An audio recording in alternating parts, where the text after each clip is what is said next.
मैं आपको एक बात बताऊं कि जो कुछ लेजिट कंसल्टेंट्स आते हैं मीडिया पे भी आते हैं और सोशल मीडिया पे भी आते हैं, बहुत अच्छी बात करते हैं, लेकिन उनको भी कुछ गुज़ार करना चाहता हूं मैं। देखिए, बहुत मुश्किल है कि आप इस आवाम को एजुकेट इस सेंस में आप कर सकें कि सिर्फ मैं ये कहते रहूं, सिर्फ ये कहते रहूं, क्योंकि हम करते, मैं भी करता हूँ बहुत जगहों पर बात, लेकिन ये बात फिर भी नहीं हजम होती लोगों को कि मैं ये बताता रहूँ कि फ्रॉड होता है, स्कैम्स होते हैं और रजिस्टर्ड कंसल्टेंट के पास जाना चाहिए। कितने लोग समझदार हो जाते हैं, कितना मैं और आप इसमें डिफरेंस में है। तो 20 साल से कर रहा हूँ इस बात को, कर रहे हैं, आमिर साहब भी कर रहे हैं, बहुत सारे लोग कर रहे होते हैं। और उसके ऊपर हम ये बात करें, देखें कंसल्टेंट हर बंदा गली कुछ में उनकी इंग्लिश से आप नहीं, आप इस तरीके से नहीं चेक कर सकते। अगर आपका लेजिट कंसल्टेंट भी है तो उसको पहले अपनी स्किल्स को मनवाना पड़ेगा कि उसने कितने लोगों को भेजा हुआ भी है, कितनी सक्सेस स्टोरीज हैं। तो किस तरह से पता करें कि सामने वाला सक्सेस स्टोरीज देखेंगे ना, आप सक्सेस स्टोरी डेवलप करते हैं, मैं तो लगाता भी हूँ, दिखाता भी हूँ, और आपका वर्ड ऑफ माउथ उसी तरह फैलेगा। सक्सेस स्टोरी भी तो फेक की जा सकती है, नहीं? देखिए, की जा सकती है, लेकिन आप अगर फॉर एग्जांपल मैं 6 लोगों को बुला सकता हूँ ना, मैं 6000 लोगों को तो नहीं बुला सकता, उसमें पहचाने जाएंगे आप। ठीक है ना। अब 20 साल से एक बंदा स्टैंड कर रहा है, यही सिर्फ काफ़ी होना चाहिए ना, क्योंकि जब स्टैंड कर रहा है तो उसके कोई 150 के करीब नेगेटिव आने चाहिए। ऐसे ही, ठीक है ना। और सक्सेस स्टोरीज नहीं, लेकिन मैं कह रहा हूँ कि भाई ऐसे करनी, इससे बात नहीं बनेगी, आपको खुद प्रूव करना पड़ेगा। देखें, जितना भी हो, मैं ऑथराइज एजेंट हूँ कनाडा का, आप सर्च कर सकते हैं, निकाल सकते हैं, देखा जा सकता है, ये हम बहुत दफ़ा बता चुके हैं। ठीक है ना। और रजिस्टर्ड कंसल्टेंट भी कैनेडियन है, मैं तो कहता हूँ उनके पास जाना चाहिए। अगर आपको मुझसे अच्छा लगता है तो उनके पास चले जाएं, कोई किसी के पास भी जाए, राइट है लोगों का। लेकिन क्या मेरे, आपके और उनके कहने से हज़ारों की तादाद जो है वो जाती है दूसरे कंसल्टेंट्स के पास, जिनका एज कम, तजुर्बा कम, रजिस्ट्रेशन नहीं। अब ये भी होने लगा है क्योंकि मुझे लोग फॉलो करते हैं, बहुत डीपली फॉलो कर रहे हैं, तो वो कॉपी कैट का सिलसिला ये शुरू हुआ है कि अब सेमिनार भी उसी तरीके से शुरू होने लगे हैं। हो रहा है, मतलब आपके कहने से मुझे ऐसा लग रहा है कि मसला हो रहा है। नहीं, मसला तो है, काफ़ी ज़्यादा है क्या ये? जी, पूरे पाकिस्तान में है ये? मैं तो इंडस्ट्री का हूँ, अंडरस्टैंडिंग ये है कि देखें, 100 से अगर परसेंटेज के ऊपर बात करें ना, 70% से ज़्यादा लोग, मैं बहुत एहतियात से बात कर रहा हूँ, 70% से ज़्यादा लोग जो है वो नॉन ऑथराइज कंसल्टेंट्स के पास जाते हैं। ये तो बहुत ज़्यादा नंबर बता रहे हैं हम कनाडा के लिए।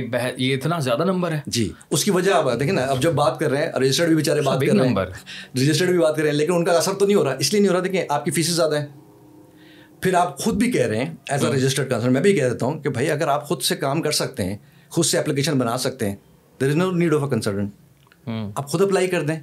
ये आपने नैरेटिव बिल्ड किया अपने पॉडकास्ट में, मीडिया में, कि खुद से अप्लाई करना चाहिए, but at the same time आप कह रहे हैं कि यार नॉन रजिस्ट्रेशन ना करें। तो आप ये तो बताएं कि रजिस्टर करने से फ़ायदा क्या है? नॉन रजिस्टर तो बंदा क्या करता है, कहते हैं यार तुम तो पैसे भी ज़्यादा ले रहे हो, फिर कह रहे हो खुद से भी कर दो, मेरा कोई फ़ायदा भी कोई नहीं है। तो लोग चले आते हैं 10-20 हज़ार रुपये देकर, 50,000 रुपये देकर, लाख रुपये देकर, सस्ते में जिसको कहते हैं, कि उससे कराते कि मैं खुद भी तो कर सकता था ना। लेकिन अगर कोई बंदा ऑफर कर रहा है अपनी सर्विस और वो अच्छी तरीके से भी थोड़ा बहुत भी कर रहा है तो मुझसे तो बेहतर ही है ना, तो मैं उसके पास चले जाऊँगा। मैं ये नहीं कह रहा कि वो बात गलत कर रहे हैं, मैं ये कह रहा हूँ कि ये बात हमारी आवाम को नहीं समझ में आती। अच्छा, खुद से अप्लाई कर सकता है? खुद से भी हर बंदा कर सकता है, किसी कंसल्टेंट की ज़रूरत तो कोई नहीं है। लेकिन ऑब्वियसली जब बंदा हर जो है इलाज खुद से भी, जो जनरल इलाज है, जब हम जनरल एप्लीकेशन की बात करें, जनरल इलाज तो मैं खुद भी कर सकता हूँ, पैरासिटामोल का तो मैं डॉक्टर के पास तो नहीं जाता, मैं कर सकता हूँ ना। लेकिन डॉक्टर के पास हो जाऊँगा जब इंट्रिकेसीज होंगी, कुछ पेचीदियाँ आएंगी। लेकिन डॉक्टर वाली हम एग्जांपल यहाँ नहीं दे सकते ना, क्योंकि डॉक्टर का इलाज के तो आपको जाना ही है डॉक्टर के पास। लेकिन गवर्नमेंट ऑफ कनाडा क्या कहती है कि आप 100% आप इमिग्रेशन के लिए अप्लाई खुद से भी कर सकते हैं। 101% उन्होंने इस तरह का सिस्टम बनाया है। दुनिया की इमिग्रेशन, मैं आपको आज क्लियर करता हूँ, किसी को नहीं भी हो, एग्जैक्टली, कि दुनिया की कोई भी इमिग्रेशन हो, कोई भी वीज़ा हो, मैं सब कब कोई के अंदर सब विजिट वीज़ा भी आते हैं उसके अंदर, मैं वही लेकर आना चाह रहा था। कोई भी हो, विजिटर वीज़ा, सो चीज़ हो गई।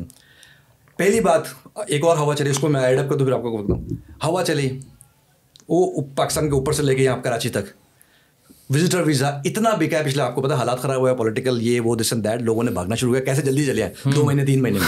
ठीक है, विजिटर वीज़ा लोग कनाडा ने अनाउंस कर दिया, अभी तक अनाउंस है 2025 तक के, जो वीज़ा लेके आएगा वो जॉब ढूंढ सकता है, हम उसको कन्वर्ट कर देंगे। अच्छा, इसका लोगों ने फ़ायदा उठाया, जो सो कॉल्ड कंसल्टेंट्स थे, यस, उन्होंने बेचना शुरू कर दिया, मेरे अजीज़ हम वतनों, ऐसी भी बातें आती थी।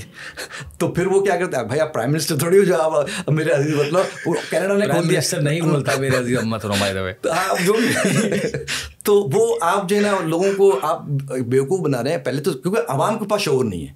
बिल्कुल, आवाम ये सवाल नहीं कर रही कि आप कैसे कर सकते हैं, सारा मसला ही शऊर का है। आप ऑथराइज एजेंट नहीं है, आप रजिस्टर्ड कैनेडियन कंसल्टेंट नहीं हैं, आप मेरी एप्लीकेशन में क्या कर सकते हैं, क्योंकि आप रिप्रेजेंट भी नहीं कर रहे गवर्नमेंट को, गवर्नमेंट में आप नाम नहीं दे रहे कि मैं फलाना कंसल्टेंट हूं। Very good point, yes. तो फिर आप कैसे कर रहे हैं? तो यही मैं सवाल इसलिए कर रहा था कि मीडिया को भी एहतियात करना चाहिए, क्योंकि मेरे पीछे अब लाइन लगी है, लोग चल रहे हैं, जा रहे हैं, मीडिया में जा रहे हैं, फिर उसको लगा रहे हैं कि हम मीडिया पे आए, क्योंकि लोग इन्फ्लुएंस होते हैं। मीडिया में हुआ क्या ऐसा? देखिए, अब देखिए, जैसे फॉर एग्जाम्पल आप लोगों का राइट जाते हैं, मीडिया में पेरेंट्स देते हैं, मैं भी देता हूँ, तो थिंग्स दैट अच्छी बात है, मुझे लोग फॉलो कर रहे हैं, बहुत अच्छी बात है। द ओनली प्रॉब्लम इज जब कनाडा की आप बात करो, या तो मीडिया को कनाडा में नहीं, कनाडा की बात नहीं करना चाहिए। क्यों? इसलिए कि वो ऑथराइज्ड नहीं है, वो लोग रजिस्टर्ड कंसल्टेंट नहीं है।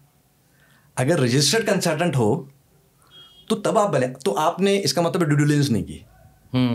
आपको सवाल नहीं करना चाहिए, क्योंकि आप जिम्मेदार हैं, आप एक एंकर हैं, आप एक शो चला रहे हैं, मॉर्निंग शो है आपका कोई भी शो है, आप उसके अंदर किसी कंसल्टेंट को बुलाते तो पहले तो ये आप सवाल करना चाहिए आपको कि भाई आप ऑथराइज एजेंट नहीं हैं, कैसे आप रिप्रेजेंट कर रहे हैं। अगर वो ये कह भी देता है, उसके डॉक्यूमेंट्स लेने चाहिए ना आपको।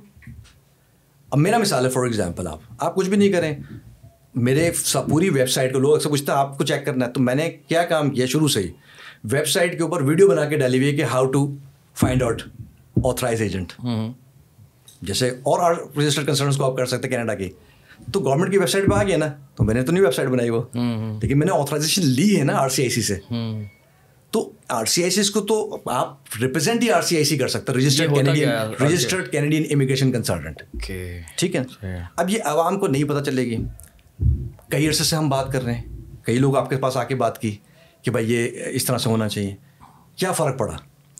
लोगों का मिजाज फर्क नहीं पड़ा? नहीं पड़ता। मैं आपको 10% फर्क पड़ता है, इसलिए तो हम यहाँ बैठे हैं। हाँ, नहीं, मैं एक बात कर रहा हूँ, वो परसेंटेज के ऊपर बात करें, फर्क पड़ता है, लेकिन तभी तो हम बात भी कर रहे हैं। लेकिन मैं जो बात कर रहा हूँ आवाम की बेहसी की बात, हम ये बात करेंगे, हमने तो दुख वाली बात करें, एग्री विद यू कि एक डिसअपॉइंटमेंट है, थोड़ा बहुत फर्क पड़ता है, लेकिन जो हम चाह रहे हैं वो नहीं हो पा रहा। वो नहीं होता कि रिजेक्ट कर दे जाके लोग। 150 की लाइन लगी हुई, लोगों को पता चल रहा है किसी तरह 150 की लाइन दिखा रहे हैं, देखिए वो भी तो प्रमोट कर रहे हैं। 150 की लाइन लगी हुई, आप ऑथराइज एजेंट नहीं है, आप कैनेडियन नहीं है। ये होना चाहिए, ये इतना एक बच्चे को, ये वाला बात है कि बच्चे को पता होना चाहिए।